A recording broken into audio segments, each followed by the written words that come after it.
The other thing that I was interested in was rage, feeling, and my own rage, but also lots of rage around me. I think I'm less enraged than many people in the United States today.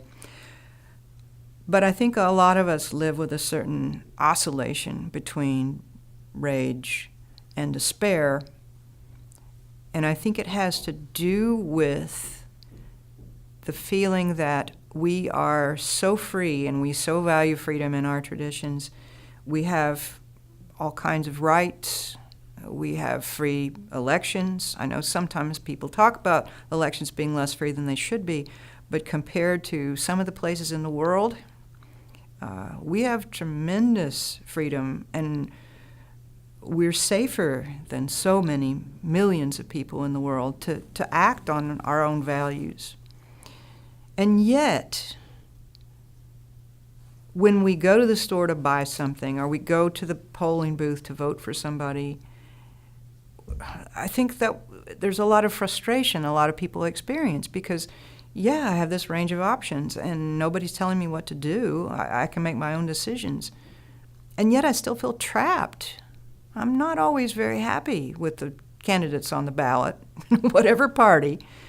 I went to the store to buy toilet paper, and I've read, about one company cutting down old-growth forests to make their paper products.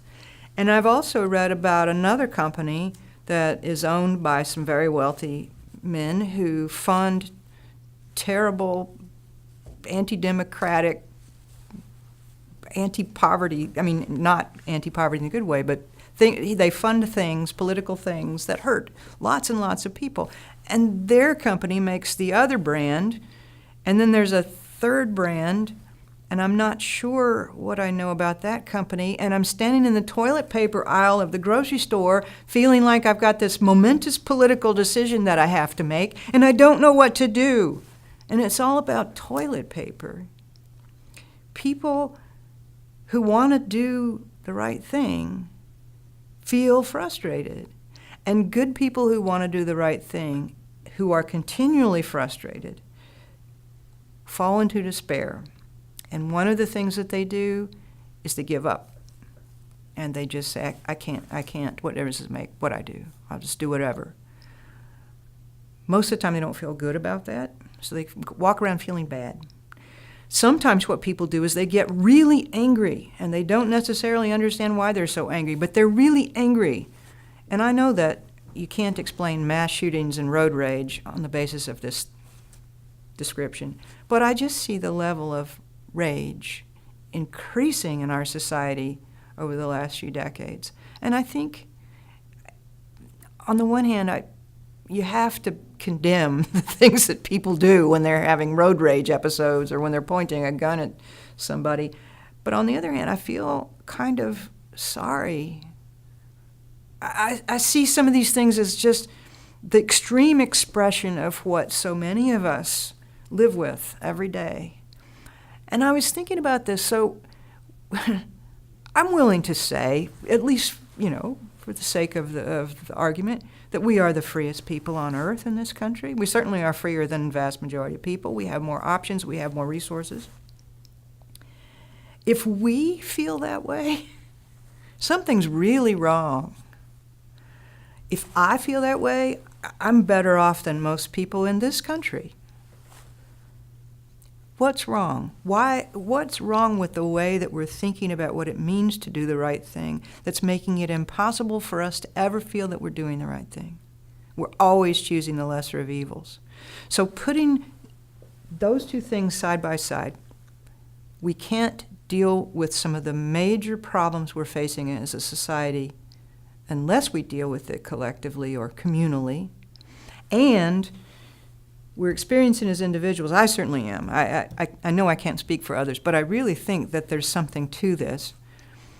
Feeling enraged and impotent, feeling like we can't be good people because of how we understand what it is to be good people. It's my responsibility to make the decision about the toilet paper. It's my responsibility to make the decision about who's going to be the next president. my responsibility to take care of all these things, to take care of myself, to do a good job. I'm not supposed to ask for help. We don't think, as a society, I think, we don't have much use for people in need anymore. There's been a kind of discourse of disparagement of people in poverty for years. Now we see it with people who are fleeing war, famine. We don't think it's okay for us to ask for help. We certainly don't like it when people ask us for help.